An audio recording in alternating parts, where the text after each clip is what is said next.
Bonjour à toutes et à tous, bienvenue dans cette nouvelle vidéo. Aujourd'hui, je fais suite aux deux vidéos qu'Emmanuel et moi avons tournées précédemment. La première vidéo d'Emmanuel où elle évoquait des outils, des manières euh, plus simples de renforcer la confiance en soi en tant que sophrologue, et puis des éléments que moi je vous ai transmis également par rapport à ça.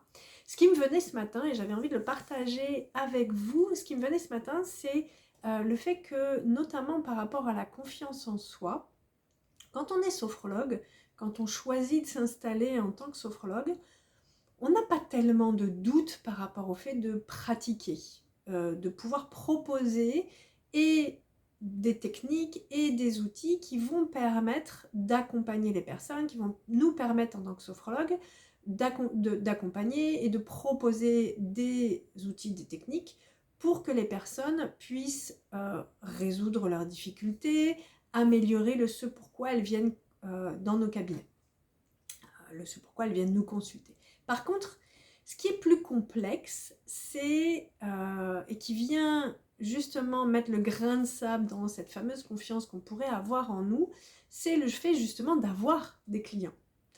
Pas tellement le contenu de nos séances. Le contenu de nos séances, on peut les travailler, on peut les préparer.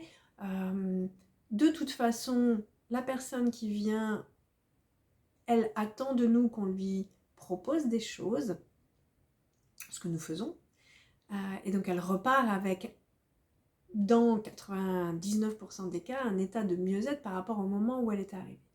Par contre, ce qui met donc le fameux grain de sable dans la confiance qu'on peut avoir en nous et la confiance dans le fait qu'on puisse être sophrologue, c'est le nombre de clients. Le nombre de personnes qui prennent rendez-vous avec nous, que ce soit en individuel, que ce soit en collectif. Et nous allons douter de nos compétences de sophrologue, souvent parce qu'on est moins bon, ou en tout cas moins qualifié, et c'est complètement normal parce que c'est pas le métier qu'on a appris. Nous, on a appris à être sophrologue, on n'a pas appris à être commercial, à vendre des choses ou à parler de nos services. Donc le doute, en fait, il est placé sur le fait qu'on ne sait peut-être pas si bien que ça parler de notre activité, pas si bien que ça la mettre en avant, plutôt que sur le fait d'être un accompagnant en sophrologie de qualité. Et on confond les deux. Et donc on va douter, parce que c'est plus facile de douter de soi, on va douter de ses compétences en sophrologie plutôt que de ses compétences en communication.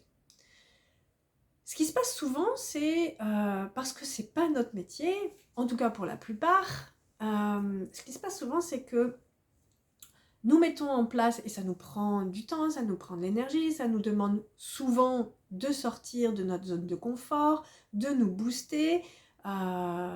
Donc on va prendre le téléphone, on va contacter des médecins, des professionnels de santé, d'éventuels prescripteurs, on va démarcher des structures, des entreprises, des institutions, des particuliers, on va faire des flyers, on va créer des cartes de visite.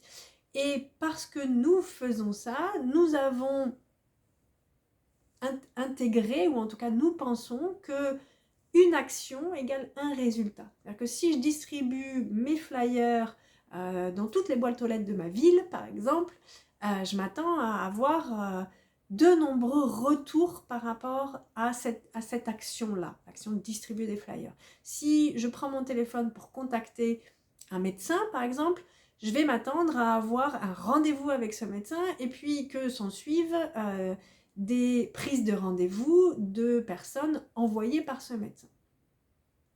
Sauf que, malheureusement, ça ne se passe pas comme ça. Et j'ai souvent l'habitude de dire, une action égale pas un résultat concret. Et en sophro, en particulier, on sait très bien qu'une prise de conscience ne permet pas forcément de mettre en place des comportements différents.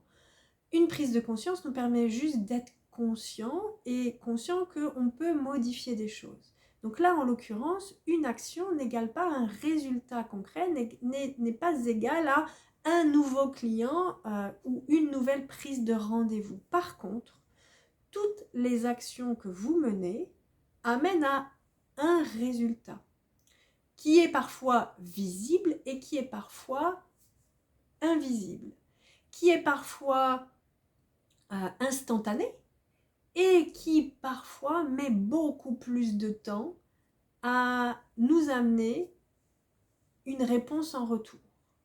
Donc, ce qui est important par rapport aux actions que nous menons pour développer notre activité, pour nous faire connaître, pour communiquer, c'est d'avoir à l'esprit que probablement, alors peut-être vous connaissez la fameuse règle des 20-80, qui n'est pas forcément très très juste non plus, mais probablement, si on respecte un minimum cette règle-là, 80% des actions que vous allez mener vont vous permettre d'avoir 20% de réponses immédiates, concrètes, dans la mise en place de votre activité. Donc, pour chaque action que vous posez, dites-vous qu'un résultat arrivera. Un résultat, c'est aussi une non-réaction. Une non-réaction, c'est un résultat. C'est-à-dire que je vais toujours pouvoir aller regarder ce qui se passe quand je mène une action. Donc, plutôt que de remettre en question le fait que vous avez les compétences ou que vous ne les avez pas, les compétences en sophrologie, vous les avez, sinon vous ne seriez pas sophrologue. Vous n'auriez pas été certifié. Vous n'auriez pas la capacité d'accompagner des gens. Donc, les compétences en sophro, vous les avez. Par contre, ce qui est plus complexe, c'est les compétences en communication. Et donc, communiquer de la meilleure façon qui soit, ce n'est pas des choses qu'on apprend dans les écoles de sophrologie, ou très peu. Donc ça s'apprend. Ça ne se décrète pas. C'est pas parce que je décrète de m'installer en tant que sophrologue que je vais devenir un ultra communicant ou un communicant d'excellence. C'est pas parce que je choisis de m'installer en tant que sophrologue que du jour au lendemain, mon agenda va être rempli de rendez-vous. Non, c'est important de mettre en place des actions et c'est important que mes actions, je ne les dénigre pas, je ne les remette pas en question. C'est pas parce que je n'ai pas le résultat obtenu qu'il n'y a pas de résultat. Donc juste que je puisse m'accorder du temps aussi pour accueillir la temporalité et accueillir les résultats qui sont là. Si j'ai 0 résultat par rapport aux différentes actions que j'ai menées, c'est probablement que les actions que je mène, y a des choses à revoir dans la manière dont je le fais, dans la manière dont je communique. Et pour ça, je peux éventuellement aller chercher de l'aide à côté parce que, je le rappelle, on est sophrologue et on n'est pas forcément formé à la communication. On n'est pas forcément formé à vendre. Et vous allez probablement me dire, oui, mais moi je ne vends rien.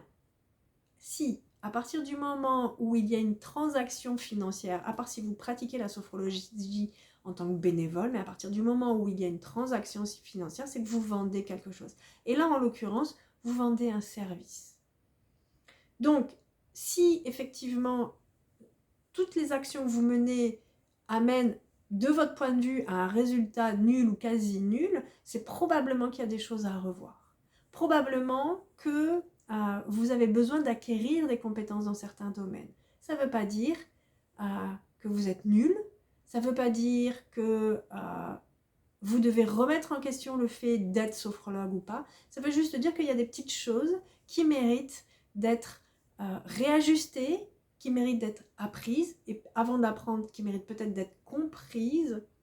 Comment est-ce que les gens choisissent un sophrologue? Comment est-ce que les gens arrivent à la sophrologie? Qu'est-ce qui fait qu'une personne qui est stressée va choisir la sophrologie plutôt qu'autre chose? Qu'est-ce qui fait qu'une personne qui est stressée va vous choisir, vous, plutôt qu'un autre sophrologue? Tout ça, ça s'apprend en fait. C'est pas inné et c'est pas parce que vous allez distribuer 150 000 cartes de visite ou mettre des flyers partout que ça va fonctionner. Il y a des flyers qui sont de qualité et d'autres qui ne le sont pas. Donc ça dépend beaucoup de comment vous communiquez.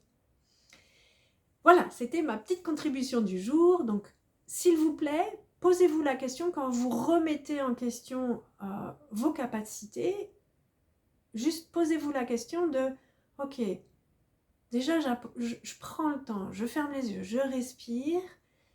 Est-ce que réellement, c'est vrai, c'est juste que j'ai pas les compétences de sophrologue? Ou est-ce que je manque de compétences dans d'autres domaines que dans ce domaine-là? Et quelles compétences est-ce que je peux acquérir aujourd'hui qui me permettrait justement d'arrêter de manquer de confiance en moi dans le développement de mon activité?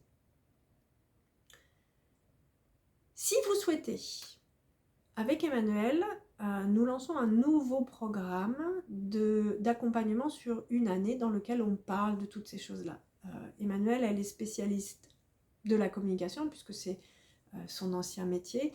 Et moi, j'accompagne plutôt sur tout ce qui bloque, tout ce qui freine, tout ce qui m'empêche de développer mon activité. Donc, toutes les deux, on se complète par rapport à ça.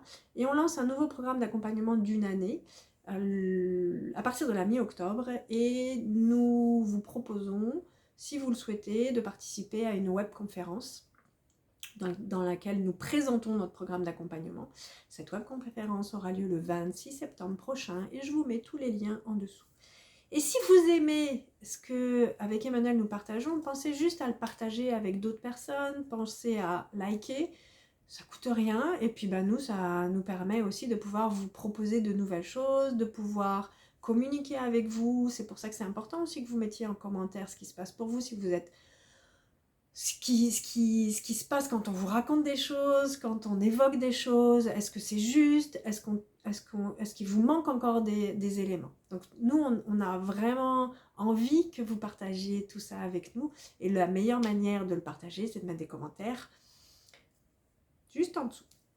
Je vous souhaite une bonne journée, et je vous dis à bientôt, très probablement, je ne sais pas quand encore, mais ça va venir vite. Ciao, ciao!